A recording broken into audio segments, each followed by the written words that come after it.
News you missed. And what a better way to start our show each week than to plunge headfirst into the news that networks probably didn't pick up, or if they did, they didn't come at it with our bias.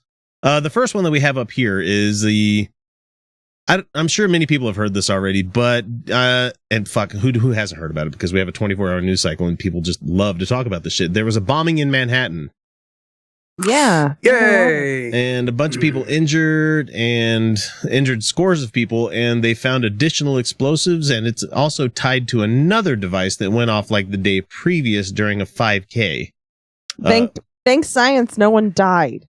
Yep, authorities haven't commented on it yet, but they're sure it's not terrorism. Look, guys, it's not terrorism. Shit blowing up in your downtown is not terrorism at all. You know why that's not terrorism? Because they haven't been able to tie a Muslim to it. Haven't been able to put a brown person on it, right? Yeah. Exactly. But it's definitely terrorism. Because let's put it this way. If it was a black guy or a brown guy, they would have been like, yep, terrorism. Rando fucking Christian guy does something like, oh, he's just got mental problems, or whatever the fucking excuse they always like to use. Exactly. Oh, we shouldn't take away guns. The guy had a mental problem. Like, I don't know. I did see some reports where they were calling it a terrorist act. When I was typing all this up last night, they had commented on it, and they said that it was intentional but not terrorism. And so that led me to commenting, what the fuck does that mean? It's intentional but not terrorism. The difference in the line is really gray. I think it's I think it's rooted in motive. But that's the idea. They're not trying to politically change something, you know. Yeah. But I view terrorism as not the, since nobody goes on fucking definitions of words that really work anymore. Yeah. We're not talking IRA kind of shit in downtown Belfast. We're talking about, New York City, somebody lit off a bomb to scare the shit out of a lot of people and to maim and to hurt, But people don't just do that. Like, there's always a motivation behind it. I mean, even in the Joker, whose motivation was just to display, like, I'm talking Dark Knight Joker. Yes, was just to display, not the chaos. Joker, not this one. Accurate. You're right. Yes, Heath Ledger Joker was to display the chaos of the universe and that nothing is under control. Even he had motivation, which was, in a sense, political. That none of us have any control and that we can never control our futures, and so why bother with the current system? Would you have pulled the trigger on the boat? Would you have done it? Tiny Lister stole the scene on that one when he threw it out the window. But I never did make a decision, honestly. I never did. I was always just like, dude, I don't know. Like, I don't, and that's one of those ones where I had to go agnostic. Like, I have no idea what I would do until I'm in that situation. Yeah, I'm one of those amoral atheists out there that has no. I'm like, fuck it. My survival. I'm super moral, and I would be willing to sacrifice myself. That's not the point. Yeah. No, I couldn't. I don't know that I could have done it because I would be pretty sure that somebody who would go to those lengths and somebody who would set up a bomb and somebody who would try to force you to do that would probably just make both triggers blow up both boats. Well, and see, that's the problem is my self-sacrifice really the answer? That's where the skepticism comes in, because I totally would sacrifice my life to save many others. I believe in this moment inherently. Today, I ran to save a woman who I believe fainted at my event. So she was like, "Don't touch me," and I was like, "Nobody move her." Well, see, I saved you. Here's the thing about the Joker thing we're talking about there, about how we thought maybe both of them would blow up at the same time. He gave Batman a choice, and only one of them blew up. True. So, but the people, he does have a code of honor. The people on the boat would have no way of knowing that. Oh no, absolutely not. No, I'm just stating for the people that have the omniscient God sense that we did as the audience. We could say, well, that Joker at least did shit honestly, except for he told the story differently every time about how we got those scars. Otter pops.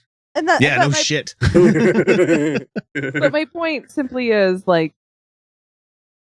there is always some motivation. There is a motivation, and because politics is so ingrained in livelihood, people who say they don't vote, there is always a political motivation. I'm sorry, but politics is the way we organize ourselves as a society, and there is no such thing as an apolitical motivation in a terrorist act, if you ask me. If in a widespread killing act, there is no such thing as a non-political motivation. In a moment of passion where you catch your husband cheating on you, and so you kill him and her, and it's a bloody nastiness. Yeah. Or him and him. Or her and her. You don't know. No, you said husband though. That's the only reason. Yeah, but you don't gender know. roles. Anyway, let's move on to my point is, like, in a mass killing, there's definitely going to be a political, something that is somewhat political in any level, whether or not that's the way they view it. It is political. Well, I mean, even if this turned out to be a couple of little shitheads making like pressure cooker bombs, because they were pressure cooker bombs, we saw. Even if they were just a couple of fucking knuckleheads doing this stuff, it's still terrorism in my book. I agree. The object was to create terror and confusion. And it's going to scare the shit out of the people living in this rich-ass borough. Chelsea's not a cheap place to live in New York City. Well, no place in New York City is cheap. Well, I know, but we're not talking like the Bronx 20 years ago. We're talking... Oh, yeah. We're talking like right near financial district kind of shit. Anyway, the next one they have up here, we have a Vice reporter who was arrested in Houston at a Trump event. Oh. I don't know if you guys heard about this one. No, so I haven't heard anything about this. A reporter for Vice was taken into custody by Houston police while waiting for his press credentials to the speech that GOP presidential nominee Donald Trump... Can't believe I had to say that. He was given this speech at the Omni Westside Hotel Saturday, and the reporter, Alex Thompson, showed up to the event without press credentials, which, if you've gone anywhere as press, you usually pick it up at the will call, right. Or you pick it up, somewhere at the front desk. And so before he showed up to it, his campaign had stated that his press credentials were pending. So meaning, you show up and you go to the booth and you're like, hey, I'm here for my press pass. So he entered the lobby of the place. And he talked with a member of the communication team for Trump, a man who identified himself as a hotel manager, asked Thompson to leave. He said, with the warning that he would be arrested for trespassing. What? And so the communication team guy went to go check on it and actually got the manager to boot this guy. And not 2 minutes later, after receiving that warning, while still waiting for the Trump staffer to return, the Houston police took Thompson into custody, handcuffed him, and immediately escorted him outside. Well, that was quick. Yeah, he was totally, I think they knew this guy was, I would say it's almost like an ambush, But how like the Trump campaign to say, fuck you to press. Oh, yeah, absolutely. Yeah. And people might be wondering why I'm making such a big deal out of this. You're talking about a guy that wants to be the president locking up members of the fucking press for dubious things. Trump is one step away from Duterte in the Philippines. Yeah, but the reporter wasn't doing anything wrong. He wasn't doing anything unusual. He wasn't making an ass of himself. He wasn't being a jerk or anything. He just showed up saying, okay, look, I'm here for this event to cover it for Vice News. And yeah, I don't know about you guys, but I fucking love Vice News. I'm actually a fan. Yeah. And so that's the way it works. It's not like he was showing up without a cause. Yeah, they were on a list. Yeah, they said he had a reason to be there. Yeah. So, according to the Vice editors, Thompson was never given an opportunity to explain why he was still in the lobby waiting for Trump staffers to return with an answer. So, they just straight up arrested his ass. They didn't even give him enough time. They didn't give him a chance to vacate. They just said, here, you get out of here. And then all of a sudden, sick the cops on him. Trespassing. On what charges? On trespassing? It's in a public place? No, it's not public. It's a private place. In a hotel. If they ask you to leave, then yeah. But they have to give you, time to leave. A good chance for you to get out of there before they decide to arrest your ass. That's my entire point, is that this is some totalitarian fascist shit here. Yeah. Yeah. And we have another Trump story coming up in a second, but I'm going to palate cleanse because good. There's you guys know about the Baphomet statue. Too bad this didn't come out right after Shalice was on last week. This whole protesting started happening in Arkansas.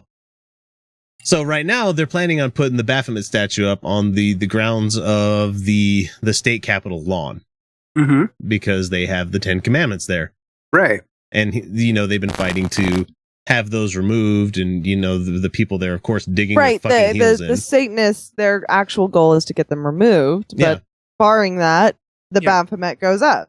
And so, the Baphomet's planning on going up. There's an atheist group in Arkansas, or actually a really robust one from a lot of stuff that I've seen. They're planning on putting up a monument that's going to be called a wall of separation, where it's literally just like a brick wall between the 10 Commandments and the Baphomet statue. Ha! I love it. That's clever. That's clever. And so, there's a guy that is currently protesting the Baphomet statue going up. And the only reason I bring this up is because he misses the forest for the trees with his protest here. He says, I don't want no Baphomet statue. This is me, paraphrasing him. Baphomet statue over here in my country, in my town. And so what he says in the next line where he's actually quoted, he said, if they decide they want to not just have any monuments, that would be okay with me. Ha! But we definitely can't have a statue of Baphomet because that would invite the devil, Stephen Tate says. Oh. Okay. Hi. Welcome to the protest. You should be supporting this then. No, he wants the 10 Commandments to stay up. Right. But if it's a matter of them damn Satanists coming in with their horn god, we don't want none of that here in Arkansas. I feel like I should start a church of the motherly goddess where our church is that we display our nipples wherever we want, females. Like, I'll then the nipple. Yeah. And then every time there's a 10 Commandments monument, we're like, okay, then right next to it, we want a woman bearing her bosom, and like we'll model it after a real woman. Like, so these are real boobs that you're looking. Awesome. So I find it just fucking hilarious that the guy's like, let's see, I don't want no statue to come up over here, but I'm just gonna go ahead and I'm gonna protest it, but if they don't want to have none of that. Let's see. God, those guys are just idiots. So back to the Trump news that we had there. I just wanted to take a quick little aside on that one. Trump is reviving his creepy gun rhetoric against Clinton. I noticed. You heard about this one? Yeah, I saw those. So a month after suggesting that Hillary Clinton should be attacked by, Second Amendment people, maybe there's something you guys can do. I don't know, but that's him saying, oh no, those guys are very good about, asserting their rights. No, that's not what he meant at all. Yeah, no. That's not what he meant. That's not what he meant at all. So the Guardian is reporting, and I grabbed this from Raw Story, that he's using similar language again for telling Clinton to disarm her Secret Service and see what happens. Yeah, what the fuck does that even mean? So Trump was accusing Clinton of wanting to abolish the Second Amendment, which is something she's never even fucking said. Not even hinted at. No. And then criticized her for traveling with armed Secret Service bodyguards. This guy is a fucking hypocrite because he's traveling with Secret Service bodyguards. Of course armed he is. Secret Service. Yeah, of course. Fuck. And so I think he said, this is his quote, I think the bodyguards should drop all weapons. They should disarm. I think that they should disarm immediately. What do you think? Yes? Take their guns away. She doesn't want guns. Take their guns away. Let's see what happens to her. Make America great again. I'm going to make it it's going to be great. So let me get this straight, Donald. Do you want her? What could possibly happen that taking their guns away would do?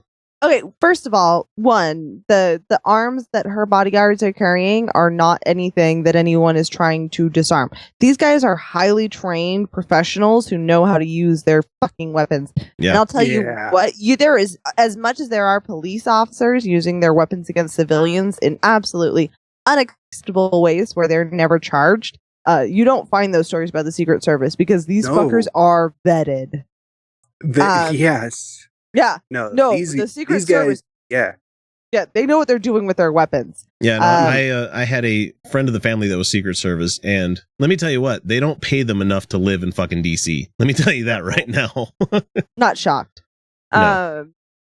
But no, that has nothing to do with anything. Like that's ridiculous. And anything that Hillary has proposed is absolutely not opposed to those people carrying guns. It's just not. Mean, if she's proposed anything, it's background checks. That's about the only thing anybody's asking for right now.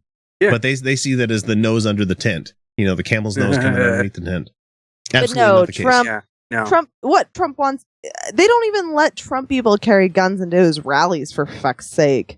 No, yeah, wasn't the GOP convention, wasn't it completely arms free or something like that? Yeah, that was a gun free zone. But at the same time, they're trying to say that, oh, you guys are a bunch of fucking hypocrites. Yeah, that seems to be a trend going on recently. They don't. It's just another perfect example of him not understanding what words actually mean. Nope. He has the best words. He says the most words. Right. Yeah. No, here's the reality. He wants her shot. He wants her dead. Well, I'm sure. Because if the Democratic Party has to replace her at this point, they will lose. That's the truth. Oh man, and I didn't bring up any of the... It would depend. It would entirely depend on who they had to replace her with. I didn't grab any of the audio because there's a whole bunch of right-wing stuff going on right now about how Hillary Clinton getting pneumonia. And all of a sudden, it fucking disqualifies her from being president. And there's all these people making all sorts of fucking really terrible statements about her. Like, okay, if it was anybody else, would this have been the case? No, because she's a woman. Well, no, it's yes, it's because she's a woman, but they've been making claims about her ability for so long. Yeah. And then she gets pneumonia, and somehow that's proof that she's weaker. And I just want to slap people and be like, do you know nothing about bacteria and viruses? Well, and I find it hilarious that it took us getting a black president to point out how fucking racist the entirety of the GOP is. I mean, I can't say all, but the entirety of the ones that are actually running shit right now. Yeah. In the country, those are some fucking racists. It took us having a black president for that to happen. It's going to take us having a woman president for people to see misogyny finally. And boy, if you think that they're being bad with Obama, just imagine how fucking like gridlocked shit's going to be with Trump. I mean Clinton. Sorry, not Trump. Here's the thing about Hillary. Yeah, yes, things have been gridlocked with Obama, and yes, they've been tough. Hillary has a lot of friends, and she inspires this. And Obama was young. He was young when he got into the presidency. Yeah, and he did blow his load, like right out the gate with Obamacare. And I understand it, and it's not that I don't support him in his efforts. That's not what I'm saying. And as somebody who is not, this has nothing to do with him as a person. The thing about Hillary is that she is established and she has friends. And so I think the gridlock would be less under her than it would be Obama. And also, I've been looking at her voting record and her history, and she's voted way more liberal than Obama ever did. Yeah, she's got the good record. She really does. And I'm sorry, because for a long time I basically called her a Republican and a conservative, and I need to walk that back though. Like, yeah, she's not me level feminist, but damn, is she not my heritage? You know what I mean? Like, she's been a progressive for a long time, and maybe she's slow to come to new progressive ideas, but she always does. So I gotta apologize. I've said this before on the podcast that I've said some shitty things about Hillary in the past when I was for Bernie, and I still love Bernie. Don't get me wrong. I still wish he would have been the nominee. But I gotta say, Hillary is not the absolute opposite of Bernie, and so we've got to stop saying she's not. No. And so for the last news item that we have here, have to move it along. We have Leilani Thomas, who following in the I can't say following in this guy's footsteps because Colin Kaepernick wasn't the first guy to do this shit, but sitting out the Pledge of Allegiance, you know. Mm-hmm. Was it the pledge or the national anthem? This is pledge. This one's pledge right here. But we're talking civil disobedience kind of thing. And that's not even a civil disobedient act. Like it's just it's a First Amendment protected fucking act. Yeah. So Leilani Thomas, a student that's a Native American, was protesting silently since she's been in second grade about, not standing up for the pledge. And so she said, my mom and dad brought up what it meant to us and our people, so I just started sitting down. But now, because at Lower Lake High School, I'm not sure exactly where this is, but it's a California student. For the first time ever, a teacher at the school took issue with it and docked her participation grade for not standing for the pledge. Oh, That's no, you fucked can't up. do that. No, you can't do that. You absolutely cannot do that in a public school, especially. Yeah. No. And so she said that the teacher told her, I was being disrespectful and I was pretty mad. She was being disrespectful to me also, saying I was making bad choices and I don't have the choice to sit during the pledge. Wrong. The Supreme Court definitely came out saying that she can sit down during the pledge. Yeah. It would be a totalitarian government that said you could not. No, but they want this. They want that kind of. I swear to God, well, fascism is on the rise. No, fascism is on the rise in the United States, and yes, fascism has arrived in America. Welcome, United States. Donald Trump is the rise of fascism, and the Republican Party draped in a flag too, and absolutely, and with a Bible. Of course it is. Of course it is. That's how fascism rises. Of course, it's draped in the flag, land of the free and home of the brave. Look up the third stanza. No, fascism is it's been a long time coming, and so these people who sit there and tell me that they're honoring the troops, and then a service member can say it's not disrespectful.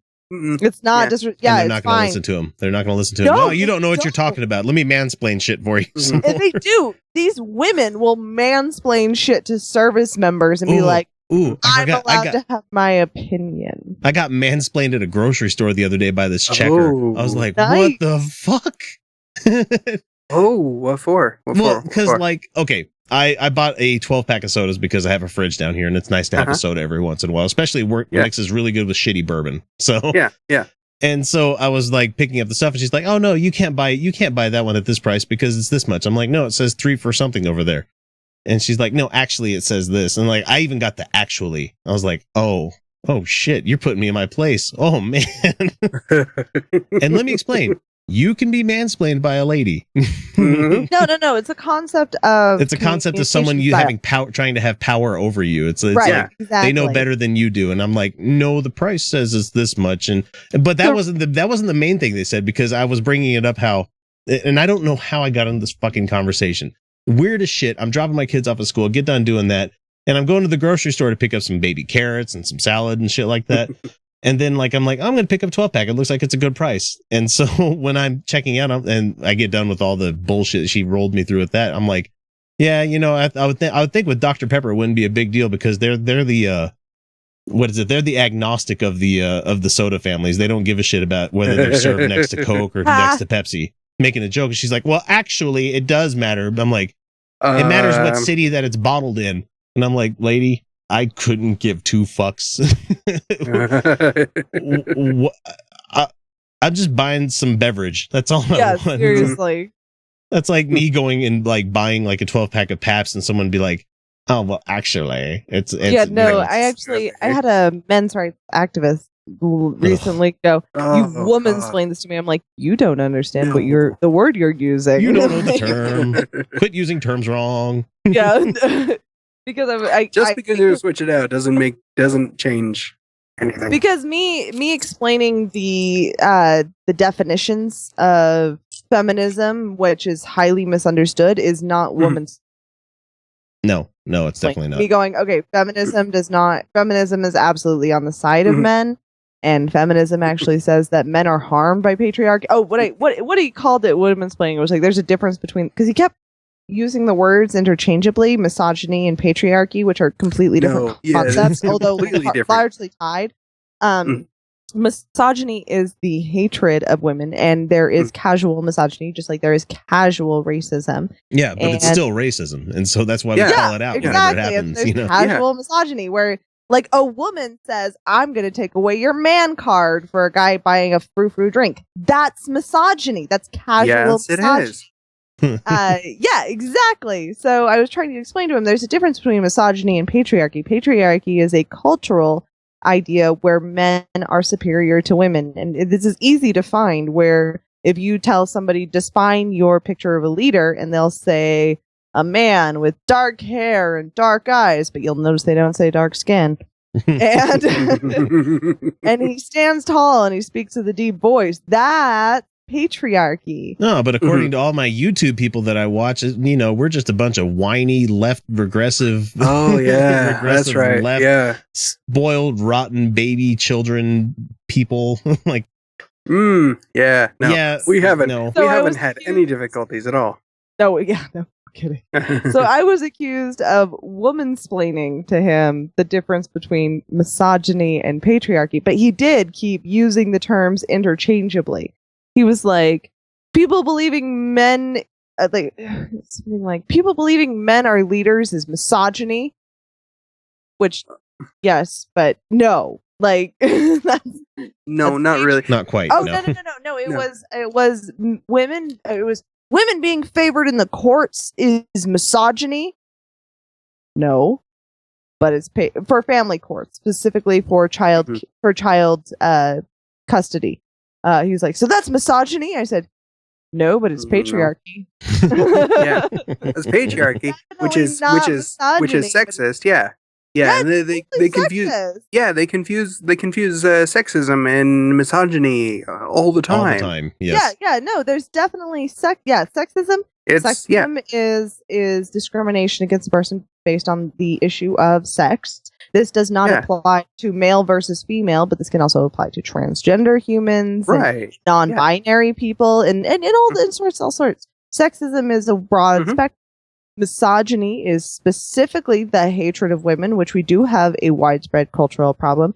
And patriarchy is a system of culture which favors men over everyone else. Right, it's institutionalized sexism. So Yes. to get back Yes. to what we were talking about initially with the school, with the girl in the school and everything. God damn it! Stop mansplaining everything to us. No, that's not how it works. No. No, that's my job as the fucking host. My job as the host and be like, I'm okay, sorry. steer the ship out of the sargasso of patriarchy God and get damn back into. I'm sorry. Stop vag-splaining everything to us. I know, right? God, Felicia. That's much Womansplaining doesn't roll off the tongue. Badge-splaining is much better. Why don't Yes, you it just is. Stuff that pink bat It's more away. fun. It's more fun to say. It's much more fun to say too. Bat as in winged mammal, not like. Anyway, Moving along. the school district superintendent, Donna Becknell, is standing by Leilani and the other student who chose to sit. When asked why, the superintendent said, well, because of the First Amendment. They have the same rights when they walk into the schoolhouse that everybody else does. Oh, it's amazing how that works. And the superintendent said that it is district policy to respect the students' free speech. And Absolutely. And so the school switched Leilani and her friend to another teacher after learning about the incident. So not getting the teacher in trouble or not replacing this teacher that obviously doesn't know First Amendment shit. No, we're going to move you to a different classroom. Right. Yeah, no, the student is obviously punished, especially because switching teachers is hard to do and it can absolutely affect your grade. It'll fuck up your entire year. I mean, thankfully it just started, but like, if that happened mid of the school year, that would fucking suck. I've moved schools in the middle of the school year. Yeah. And it sucks, man. Let me tell you It does, something. Before the permeation of social media the way it is, I protested religious. I'm trying to find the word. Anyway, when teachers would get religious in school, in class, I used to take the policy of respectfully approaching them after class, and that didn't work. No, never does. No. You can't call that religious privilege like that because you have to drag it into the fucking street. Kicking Right. and So screaming. I started protesting, and it absolutely is a true form of protest. They would bring up religious things in class, and so I walked the fuck out. I would stage a one student walkout every time they did that shit. I wouldn't even give them the time of day. I'd shove my shit in my bag and I walk out the damn door. And not once did I get marked absent. Not once did I get called out on that shit. I was just like, and every time students would be like, "Why'd you leave?" And I'd be like, "Because they brought religion into the classroom." And they'd be like, "They didn't mean anything by it." I go, "They did." And no, but never. But the teachers knew when I staged a walkout, they knew that this was some serious shit, that they could not call me on it. Now with social media and people galvanizing these people, I don't know that my protest would have been so successful in that I wouldn't have been penalized. Nope. Luckily, the social media wasn't a thing back then, so they were like, "Ugh, my job, am I right?" That's not the case anymore. But yeah, no. Yeah, you missed the cusp of social media only by like a couple of years, Felicia. Oh yeah, no, like by 2 years max.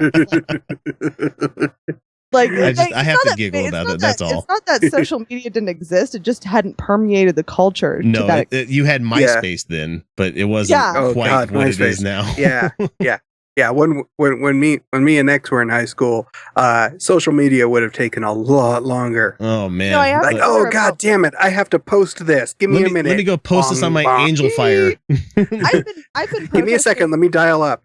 Let me go to my GeoCities page and post this shit. I've been protesting the Pledge of Allegiance for many, many years. Many years, in fact. Just wait till all of my 3 friends on this Usenet group come over and see this. I do the standard Pledge of Allegiance, but when they get to Under God, and I've done this since I was like a believer in the supernatural, but had let go of my Christian beliefs.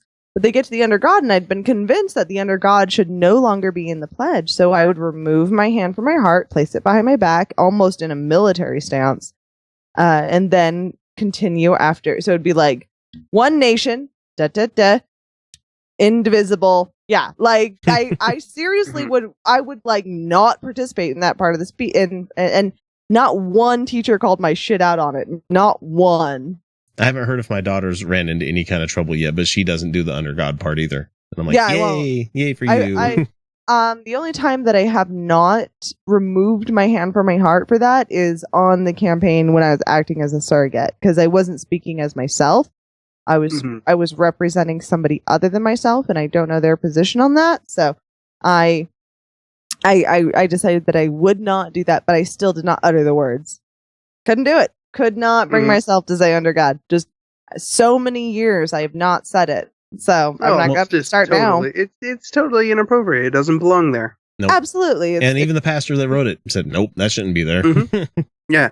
And that's a good place for us to bring it to a close on this one. We're going to jump into not a controversial topic, but we have You Oughta Know coming up. So give us a second. We'll be right back. This is Utah Outcast. This is Felicia. This is Kyle. This is X. We'll be right back.